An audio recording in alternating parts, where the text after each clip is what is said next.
শীতের দিন ছাড়া বলে আঁশ রান্ধন যায় না, তইলে বলে হুয়াদ লাগে না। এটা কেক্কা কথা কন চাই। আসসালামু আলাইকুম, সবাই কেক্কা আছেন? আই আলহামদুলিল্লাহ বালাই আছি। তো আজকে চলে আইছি আন্নাগোলাইগা আঁশ রান্নার রেসিপি লই। তো এগুলো সুন্দর একটা কড়াইয়ের মধ্যে দিয়ে দিছি বালা তেল দিয়ে সুন্দর করে এবার দিয়ে দিমু দারচিনি এলাচি তেজপাতা।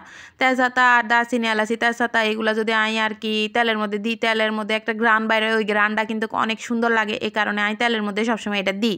তো এগুলো এখন দিয়ে দিছি হেঁচকুচি দিয়ে দিয়ে আইছি সুন্দর মতো দিমু গুডানাটা মানে লাড়াচাড়া দিমু আরে লাড়াচাড়া না দিলে তো আবার হইতো না, এটাই তো ফ্যাশন।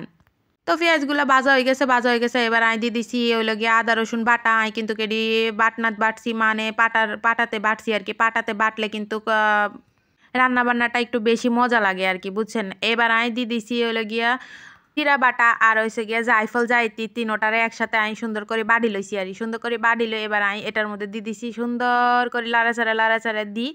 এবার কষাই লই কদ্দুরা ফানি দিয়ে দিমু, কদ্দুর ফানি দিয়ে দিই। ও আচ্ছা, এটা হইতো না, এটা তো হানি। আচ্ছা, কদ্দুরা হানি দিয়ে দিছি, হানি দিয়ে এবার আবার বালামতে কষামু, বালামতে লাড়াচাড়া গুডানাটা করি। এবার দিয়ে দিমু হলদা মরিচ লবণ এগুলা দিই সুন্দর করে আবার লাড়াচাড়া দিমু। কিন্তু মরিচ একখানা বেশি খাই, বুঝেনি।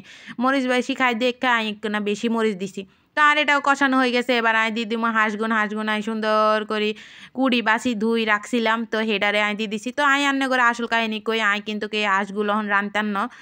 সেটি আর একটা বড় বাইরে লাইগা বিদেশ বাড়িতে ফাড়ামো, এই কারণে সুন্দর করে রান্তাছি আরে, বুঝেননি। বড় ভাই নাকি বিদেশ বাড়িতে হাঁস খাইবো। তো এতেনে রান্তাছি একখানা ভালোবাসা দিই যে সুন্দর করে যেন হেতেনে খাই হুয়াদ কয় আরি, বুঝেননি। আসল কথা হইলে হেমিয়ার নাকি হাঁস অনেক পছন্দ। তো এই হেতেনে যেহেতু পছন্দ, তো হেতেনে এখানে সুন্দর করে ভালোবাসা হাতে রান্না বান্না করতেছি যেন হেতেনে খাই একটু স্যাটিসফাই হয় আর কি। জানি না এতনের কদ্দুরা ভালো লাগবো, তো একখানা চেষ্টা করলাম আর কি। দেখ এখানে কষাইতে দেখেন এখানে হাঁসের শরীরের হানি বাইরে গেছে।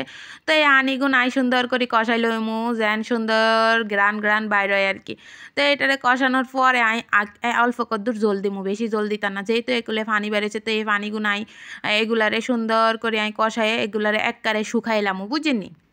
তো এটাও শুকানো হয়ে গেছে। তো দেখেন সুন্দর করে এটারে ভালো মতো কষাই লইছি। এবার সুন্দর করে অল্প কদ্দুর হানি দিয়ে দিমু, বেশি হানি দিতাম না কিন্তু আমার তো কইলামই। তো তো আগেই সুন্দর করে কষাই লইছি। তাই একেলে অল্প কদ্দুর হানি দিই, লাড়াচাড়া দিই লইমু। আর আপনারা কে কেভাবে হাঁস রান্না করেন সেটা কিন্তু অবশ্যই কমেন্টে জানাবেন। অনেকে অনেক সুন্দর করে রান্না করেন জানি, কিন্তু এই প্রসেসে রান্না করি, তার জন্য রান্নাগুলোকে শেয়ার করলাম। তো এই তো দেখেন ফাইনাল লুক সুন্দর মতো এটারে কষাই লইছি। জোল কদ্দুর অল্প কদ্দুরও জোল রাখি না, একবারে গায়ে করিয়া লাইছি, বুঝেননি। যেহেতু এটা বিদেশ বাড়িতে দিমু, এগুলো জোল থাকা কোনোভাবেই সম্ভব না। এর লেগে একবারে শুকনা করিয়া লাইছি। এবার রান্না করে পরিবেশন করি দেখাই।